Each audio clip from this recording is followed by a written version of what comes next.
Durst the worst? Durst the worst. Durst the worst. Durst the worst. Durst the worst. Oh, Durst the worst. Durst is the worst. Durst the worst. Durst the worst. Durst the worst? Durst the worst. Durst the worst. Here we are again with another vidya request from the illustrious DNDo over at subscribestar.com/dursttheworst. We got some collegiate level kvetching. What is this called? Inequality, White Ignorance, and Public Sociology. Jennifer Mueller. We discuss white ignorance, inequality, and public scholarship with Jennifer Mueller of Skidmore College. Let's check it out. Little portion of this. I also think one of the things that I really am attempting to do in my work is to highlight the effort that white people engage in to maintain both the material conditions of our dominance, but also the buffering psychology, right? Or, you know, what we're going to talk a lot about today, white ignorance, right? The mystification of what's happening. Okay, so I will give you $10,000 fucking dollars if you, random person in the comments, can make any semblance of sense out of what she just fucking said. If you can, like, detangle the fucking word salad, okay? With, like, foreskin, like baby foreskin blood dressing, okay? This is kosher fucking bullshit, dude. In the midst of a lot of evidence that it's happening. And so, you know, when I think of how structural theories, especially the more contemporary ones, Eduardo Bonilla Silva's work on racialized social systems, Institutional structures of hegemony of the white patriarchy, of the hegemony of white people exist. That's like a problem. Fagan's work on systemic racism and so forth. When I think about those theories' emergence, a lot of what they were pushing back on was, and we're still pushing back on, right, are theories of racism that focus a lot on attitudes. And so, you know, they built these beautiful structural theories that really emphasize the importance of institutions, the importance of the structure of the society, how that does. This is literally institutional structures of systemic systems. Shout out to AIU if he's not banned from literally everything. Yeah, I mean, it's just institutional structural systemic systems. It's definitely just gobbledygook. These people should not only be fired, but systematically, physically removed from society. Let's get on some activism in the real world and some praxis to get that done, shall we? Fuck. Passive least resistance, as you speak of, and then also how that conditions common sense. But I think one of the things that can get lost in the structural theory is exactly what you're talking about, right? The ways in which we aren't just, you know, habit alone is not enough to reproduce racism for white people, right? We have a lot of habits, and that's something we talk a lot about in this article that we're going to spend some time with today, Anticipating White Futures. That habit does a lot of the work, right? When we sort of internalize ways of being and ways of thinking. But the reality is, as Eduardo Bonilla Silva talks in his work, right, contestation is the driving force of any racial system. And I think we tend. This is rambling, just psychotic academic gibberish, okay? So our society is completely fucked, right? It goes without saying. One of the ways that we can see it completely fucked is women in the workforce, okay? This is women in the workforce. This is how you give women a quote-unquote equal shot at the workforce, okay? You have to make up a bullshit degree, a bullshit department at some fucking air-conditioned university where they think the structural inequality of the hegemonic white ignorance of the white patriarchy is like a systemic system of the heteropatriarchal structure of the institutional hegemony of, like, the white people that, like, exist. I just think that these people should be brought up on charges. I mean, for just for just sucking, quite frankly. I think of contestation on a very broad, large level. But contestation. I mean, is there some sort of fraud, like educational fraud? I don't know. I guess there isn't, because if there was, a lot of these people would be charged. You know, this is not substantive at all. This is crazy talk, dude. Happens in everyday life. just the empirical reality that we're confronting as white people. And so we need, in terms of if we're going to reproduce our dominance, we need to have ways to sort of phenomenologically and cognitively push back on the information we're confronting so we can maintain the sort of willful ignorance that allows us to maintain the material conditions. And so I think what the fuck are you saying? My work trying to do is to expose the white agency involved and the white motive involved in what we do. And I don't mean that in a like hand rubbing together, kind of way, but just to say a hand rubbing together. The fellow white is hand rubbing you guys.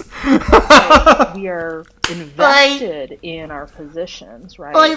Materially. And we're invested in misunderstanding how all of this works psychologically. And so I want to expose the things that we do as white people to try and maintain those conditions. I mean, what you're saying reminds me of a couple things. I mean, we had J.T. Thomas on the NX a while back, and so folks can go back and listen to that episode. But one of the things that you can hear the soy dripping from this dude's voice. Of really the misreading of kind of racial justice narratives that exist in our society. One of the story that people hear is that when and if there is more racial equality and racial justice in our society, like everyone's going to benefit equally from that. And the thing I asked JT about was, actually, that's probably not the case, right? So white people are going to have to give up things in terms of their dominant position, their unearned advantages in order to actually make room for previously excluded racialized minority groups.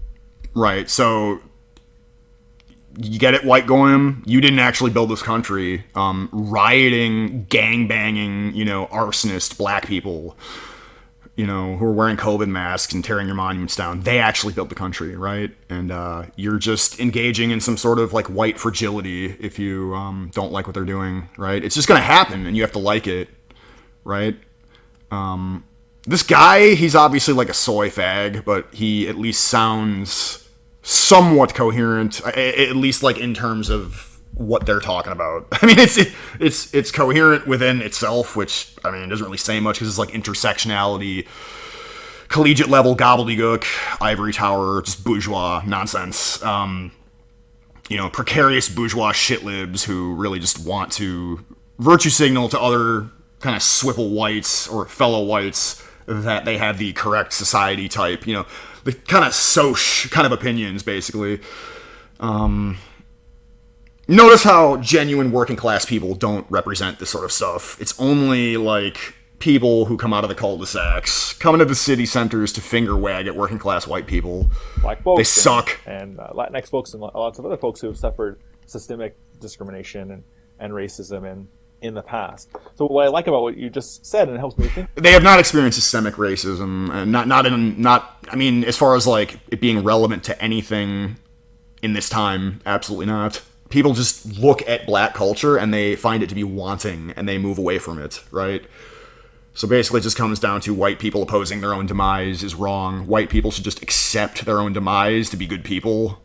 That's what this is, dude. About is the stakes. Right, and not only the material stakes, but also the psychic stakes of losing, what I'm now thinking about as the wages of whiteness, right, and white's privileged position or dominant position.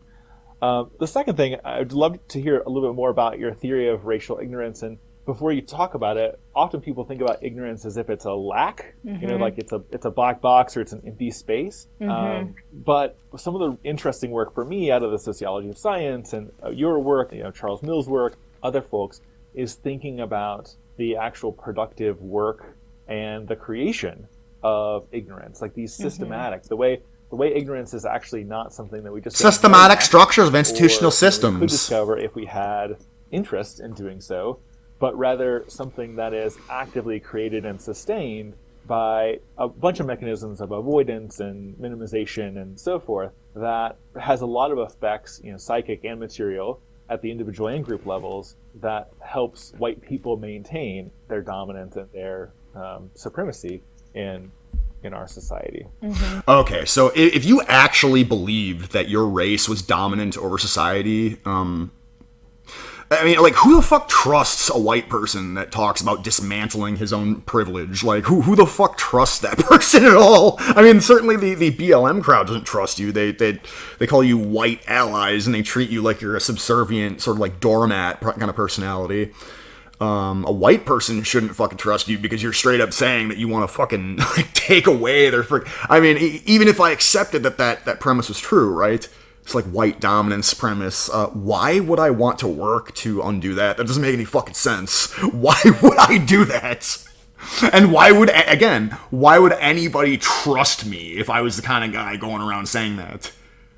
You know, it's sus, right? And that's why you see so many hand-rubbing, as they said, hand-wringing, hand-rubbing kvetcher small hats promoting this stuff because they're fundamentally not on the level, and they're lying, and they're grifting, and they are exerting dominance and projecting that intention onto whites. So let's continue. Yeah, so, one of the reasons I like the concept of ignorance, and I mean, when I worked on this for a long time and I talked to people about it, and people, I would get different responses like, aren't you talking about innocence, or aren't you talking about this, and one of the reasons I like ignorance as a concept is because it is kind of provoking in a way, in that we assume in society, especially in these enlightenment-driven societies that are supposed to be built on rationality, right? We think of ignorance as a danger. And I mean, it is, depending on which standpoint you're looking from when we're talking about racial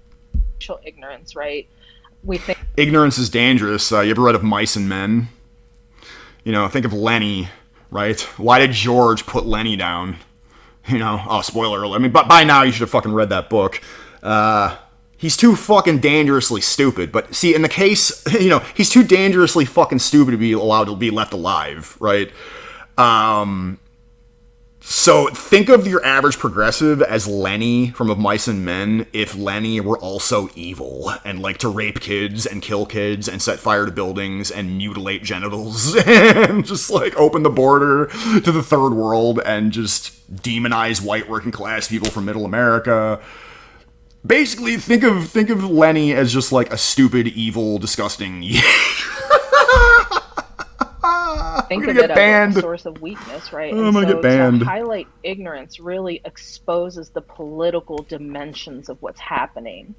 It really exposes that, and I guess there's different perspectives on this. It's true, right? We each construct our own social empirical realities, right? Out of the world that we encounter.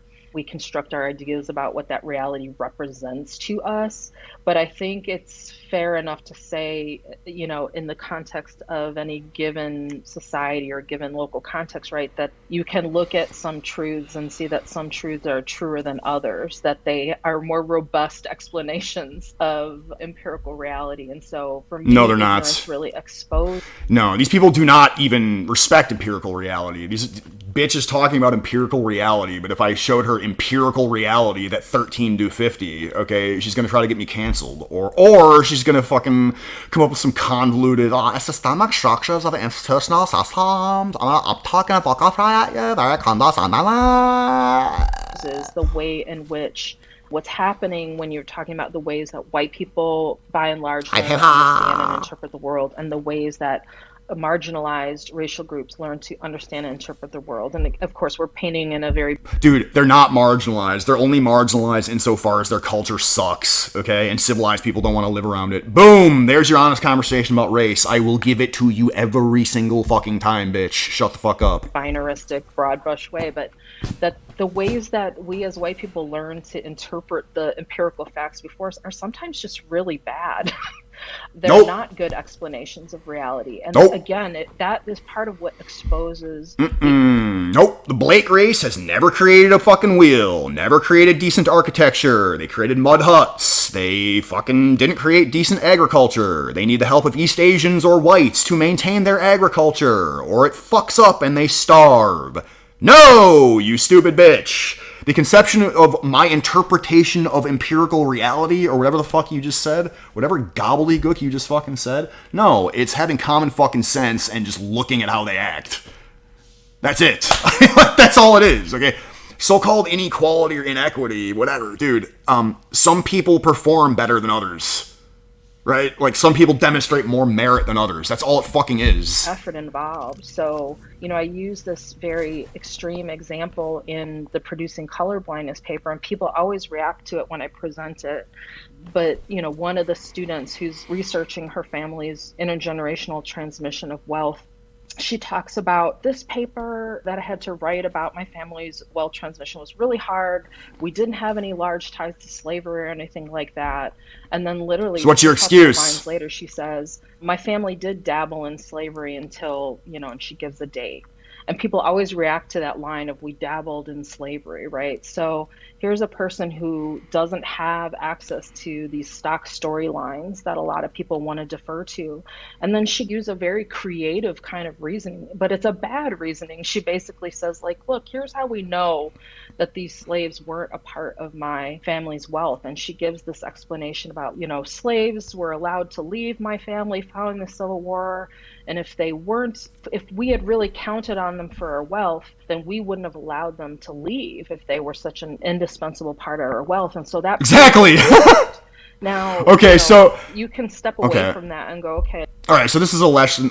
Okay, I think what she's talking about is a student that tried to grovel and kind of get defensive or something. So this is why you should never give these people any quarter, because even when you try to appease them and show them that you're one of the good whites that hates yourself sufficiently, they will use that, they'll see that as a weakness, and they'll fucking sink their teeth in, like what this fucking disgusting harpy is doing right the fuck now. Okay? No, the reality is that your tribe owned 70% of the fucking slave ships, okay?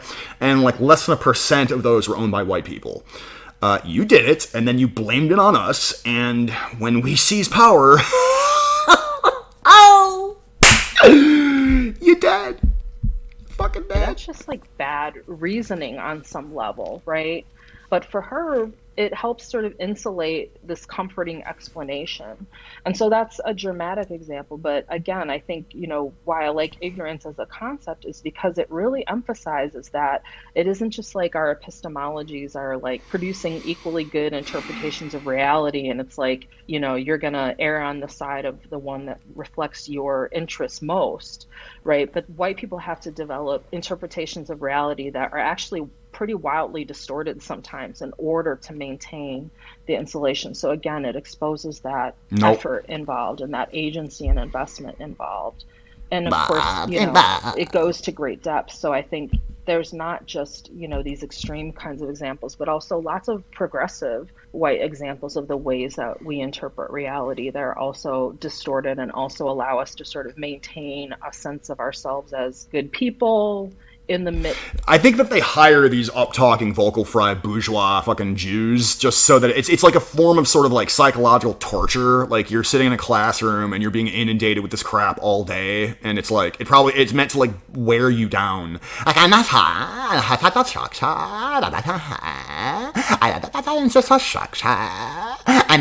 White paper. It's just if I'm the kind of person if I had to sit in a classroom like that, I don't know. I'd have to either get up and leave or just keep raising my hand and just aggressively argue the entire time. So it'd be sort of a fight or flight kind of mode. Because it's cult indoctrination, corporate newspeak, just collegiate, academic gibberish.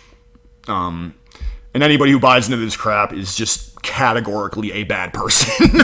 Continuing to hoard resources and sort of maintain a comfortable psychology about it. I mean, that's a fascinating story. Just to briefly recap, so this is a student. Just make sure I'm understanding. This is a student who wrote about her family's engagement with enslavement, and she looked at her history and found that her family actually, who were enslavers, they enslaved people. Mm-hmm. And she downplays the significance of this in her own family's amassing wealth in this very strange way by saying that if these enslaved people were so essential to her family's maintenance of their wealth, then they wouldn't have been freed once the Civil War was decided. Yeah. And, the Americans won. Yeah. And part of that winning, since the war was about slavery and enslavement. This guy sounds so gay. If you haven't read this article... No, okay, I can't take any more of this fucking crap. It's again, don't give these people any quarter. This person in the class is obviously trying to appease their fucking bullshit. See, yeah, we're really not that bad. We're not trying to blah, blah, blah, blah, blah. Don't do that. Don't do that. Just be like, no, our people have a right to exist. You are attacking us on the basis of our identity, and you need to stop. Just that simple, really.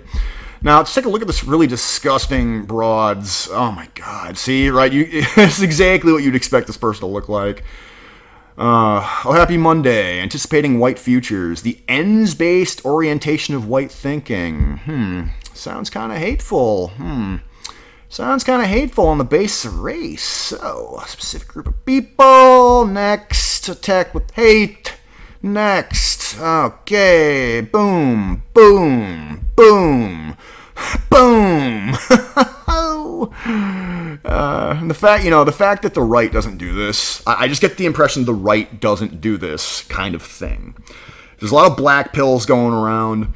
There's a lot of naysayers and doomers like, well, don't do that because then the left wins. Don't do your own cancel culture because then the left wins. Like, no. We win, dumbass.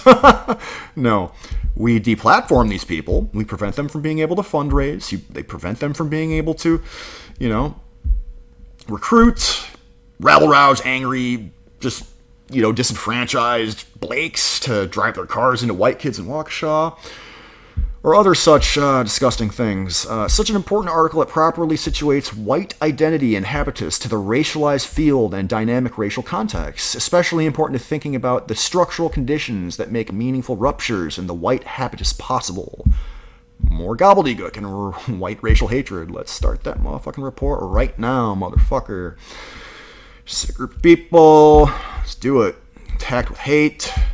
Now, you might think this is going to do anything. And I would see your point, I guess. It's easy to get blackpilled. But I have gotten a couple of Antifa accounts banned, and I think other people have as well. Let's see. There you go. I'm not going to go too crazy, though, but I think more of this should be done, dude. Like, these motherfuckers are spreading hate against white people. Like, that's what they're doing. Get another look at this just disgusting, awful, disgusting. Yeah, just, you can check this out at your leisure, but, Skidmark College, yeah. Associate Professor of Sociology, completely corrupted field, man. The social sciences, are just completely corrupted by psychos. But anyway, I think that just about does it. That's about all I can take of that shit. But yeah, hit me up on subscribestar.com/dursttheworst if you'd like to, support the channel. I'll send you some cool holographic stickers. Do a video request for you if you like. Hit me up on Twitter @Don Dunst. You probably saw it on the other screen. Yeah, right here. Hit me up. Hit me up on Gab, Minds, freaking all that dumb shit. But anyway, yeah, subscribe. Yeah. All progressives do is lie. 100% of the time, without exception. They are pathologically incapable of telling the truth. They literally can't fucking do it.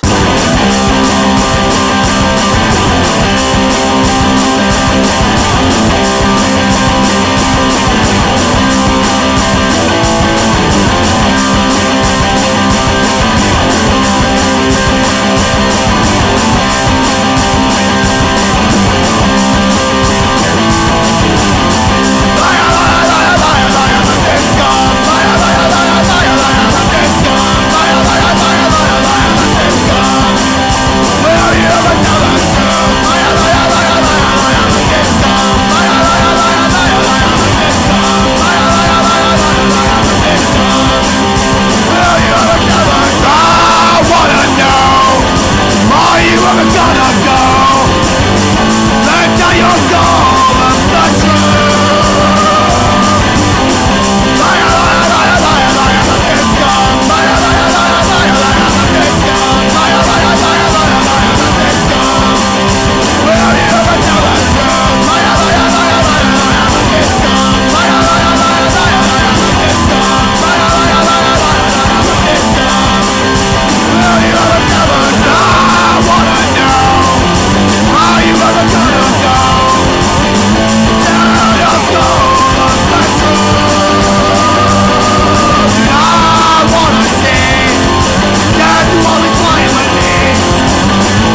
make a fallacy of association.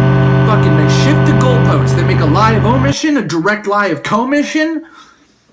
They evade the topic. They fucking cherry pick evidence because all they do is lie without exception. 100% fuck of fuck the fuck time fuck.